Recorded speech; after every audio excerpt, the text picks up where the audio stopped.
జాతీయవాద జర్నలిజానికి అసలైన వేదిక నేషనలిస్ట్ హబ్ ని సబ్స్క్రైబ్ చేసుకోండి.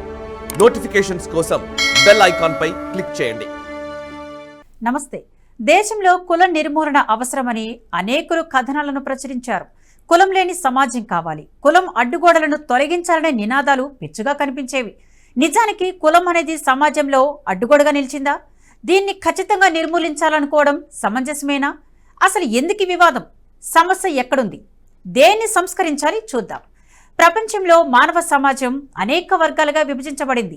మతం, వర్గాలు, వర్ణాల వారీగా మానవ సమాజం విభజనకు గురైంది.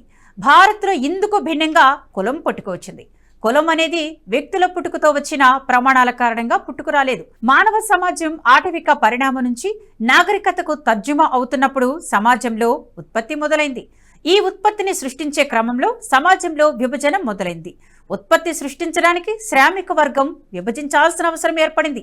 ఒక వ్యక్తి పూర్తి పనిని ఒక్కరే చేయలేరు. ఒకరు కుండలు తయారు చేస్తే మరొకరు బట్టనేస్తారు, ఇంకొకరు వ్యాపారం. ఇలా సమాజంలో వర్గాలు తమ ఉత్పత్తిని పంచుకున్నారు. ఈ శ్రామిక వర్గంలోని విభజన నుంచి పుట్టిందే కుల వ్యవస్థ.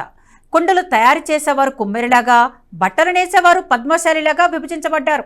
భారత్లో కుల వ్యవస్థ అన్నది అత్యంత బలమైంది.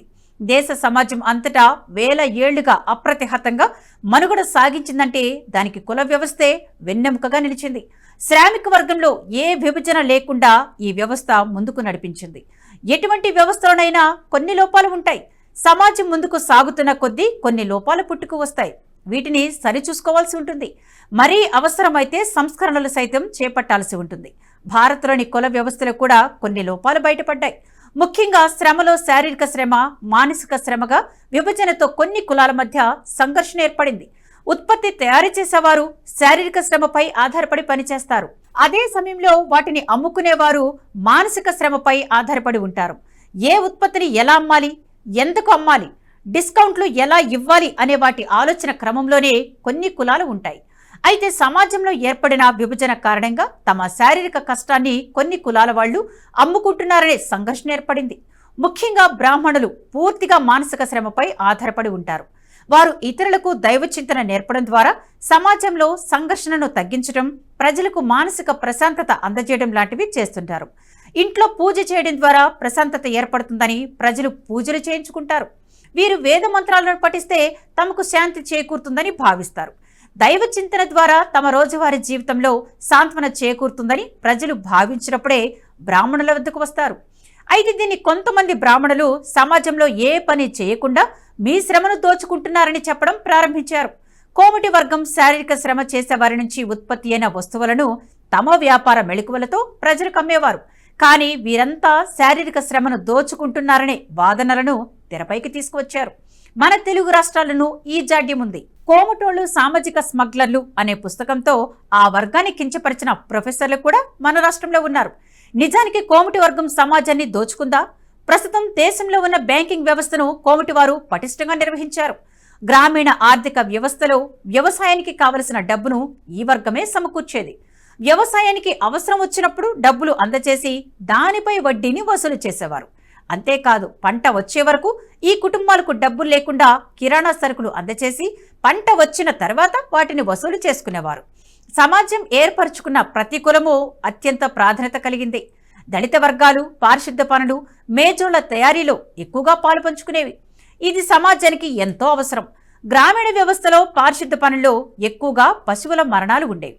పశువులు మరణిస్తే గ్రామం అంతటా దుర్గంధం వచ్చేది. అటువంటి వాటిని గ్రామానికి దూరంగా తీసుకువెళ్లి నిర్మూలించడానికి దళిత వర్గాలు ఎంతో కీలకంగా ఉండేవి.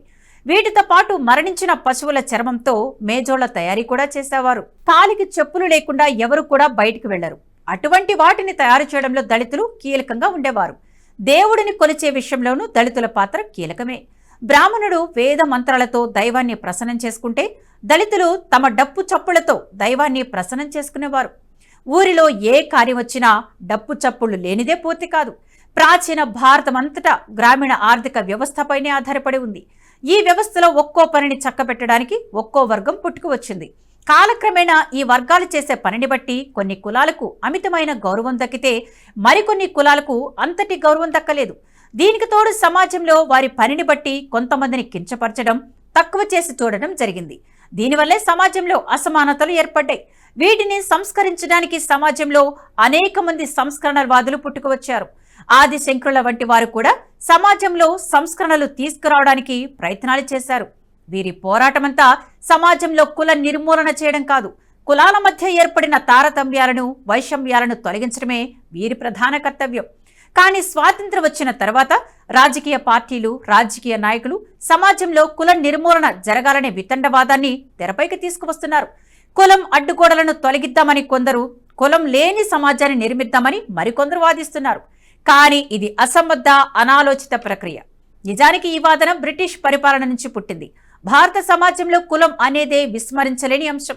ఇప్పటికీ ప్రతి ఒక్కరు కులం అనేది అంతర్గతంగా పాతుకుపోయింది. టెక్నాలజీ ఎంత అభివృద్ధి చెందినా, డిజిటలైజేషన్ పెరిగిపోయినా కులం అనే అంశాన్ని రూపుమాపలేం. ఇప్పటికీ ప్రతి ఒక్కరూ తమను తాము కులంతోనే ప్రత్యేకంగా చూసుకుంటారు. అందుకే టెక్నాలజీ అభివృద్ధి చెందినప్పుడు వచ్చిన వాట్సాప్లలో కుల గ్రూపులు కనిపిస్తుంటాయి. మ్యాట్రిమోనీ సైట్లలోనూ కుల ప్రస్తావన ఖచ్చితంగా ఉంటుంది.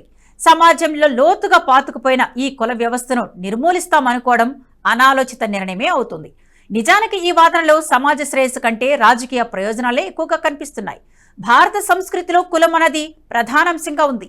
ఈ కులమే సమాజంలో ఐక్యతను కట్టిపడేస్తుంది. అందుకే దీన్ని ఛేదించి ప్రజలోని ఐక్యతను దెబ్బతీయాలని కుట్ర నుంచి పుట్టిందే ఈ కుల నిర్మూలన అనే అంశం. అయితే కులాలను నిర్మూలించడం అనే వాదనను కొట్టివేస్తూ వివక్ష లేదని చెప్పడం ఎంత మాత్రమూ సమంజసం కాదు. కులాల మధ్య నెలకొన్న వివక్షను తొలగించాల్సిన అవసరం ఖచ్చితంగా ఉంది. ఇందుకు ప్రస్తుత కాలమే జవాబు చెబుతుంది. దేశంలో ఆర్గనైజేషన్ పెరుగుతున్న కొద్దీ వివక్ష తగ్గుతుంది. ఇప్పుడు గ్రామాల్లో ఉన్న వివక్ష పట్టణాల్లో తక్కువ. పట్టణాల్లో కూడా అక్కడక్కడ కుల వివక్ష ఉన్న గ్రామాలతో పోలిస్తే ఇది చాలా తక్కువ. అర్బనైజేషన్ పెరిగిన కొద్దీ వివక్ష తగ్గిపోతుందని ఈ పరిణామాలు సూచిస్తున్నాయి. దీంతో పాటు ప్రస్తుత కాలంలో కులాలకు తగినట్లు శ్రామిక వర్గం పనిచేయడం లేదు. చాలా మంది ఇతర వృత్తులను ఎంచుకుంటున్నారు. అగ్రవర్ణాల వారు చెప్పులు అమ్మడమూ జరుగుతోంది. దీనికి తోడు అర్బనైజేషన్ జరిగే కొద్దీ చెప్పులను పెద్ద పెద్ద షోరూంలలో అమ్మడం మొదలైంది. దీంతో వారిని అగౌరవపరచడమో, తక్కువ చేసి చూడడం వంటి సమస్యలు తొలగిపోతున్నాయి. కుల వ్యవస్థలో లోపాలను తొలగించడానికి జరిగే ప్రయత్నాలను అందరూ స్వాగతించాల్సిన అవసరం ఉంది. దీనికి అన్ని రాజకీయ పార్టీలు, సంస్థలు ముందుకు రావాలి. కానీ నేడు అలా జరగడం లేదు. ముఖ్యంగా రాజకీయ పార్టీలు కుల నిర్మూలన అనే అసంబద్ధ వాదనను తమ భుజాలపైకి ఎత్తుకోవడంతో ఈ సమస్య మరింత జటిలమవుతుంది. వీరి మధ్య తారతమ్యాలు మరింత ఎక్కువవుతున్నాయి తప్ప సమస్య పోవడం లేదు. వీటిపై ఇప్పటికైనా సంఘ సంస్కృతులు దృష్టి సారించాలి. లేకపోతే కుల నిర్మూలన అనే అసంబద్ధ వాదనతో భారతీయుల ఐక్యతను దెబ్బతీసేందుకు కుట్రదారులు పావులు కదిపే అవకాశం ఉంటుంది. ఇప్పటికే భారత్లో రాజకీయ పరంగా హిందువుల్లో అనేక విభజనలు ఉన్నాయి. కనీసం హిందువుల్లో ఐక్యతను నింపుతోంది కులం మాత్రమే. దీన్ని కనుక అస్థిరపరిస్తే ఉన్న కొద్దిపాటి ఐక్యత కూడా సడలిపోయి విదేశీ కుట్రలకు భారత్ పావుగా మారినా ఆశ్చర్యపోనక్కర్లేదు.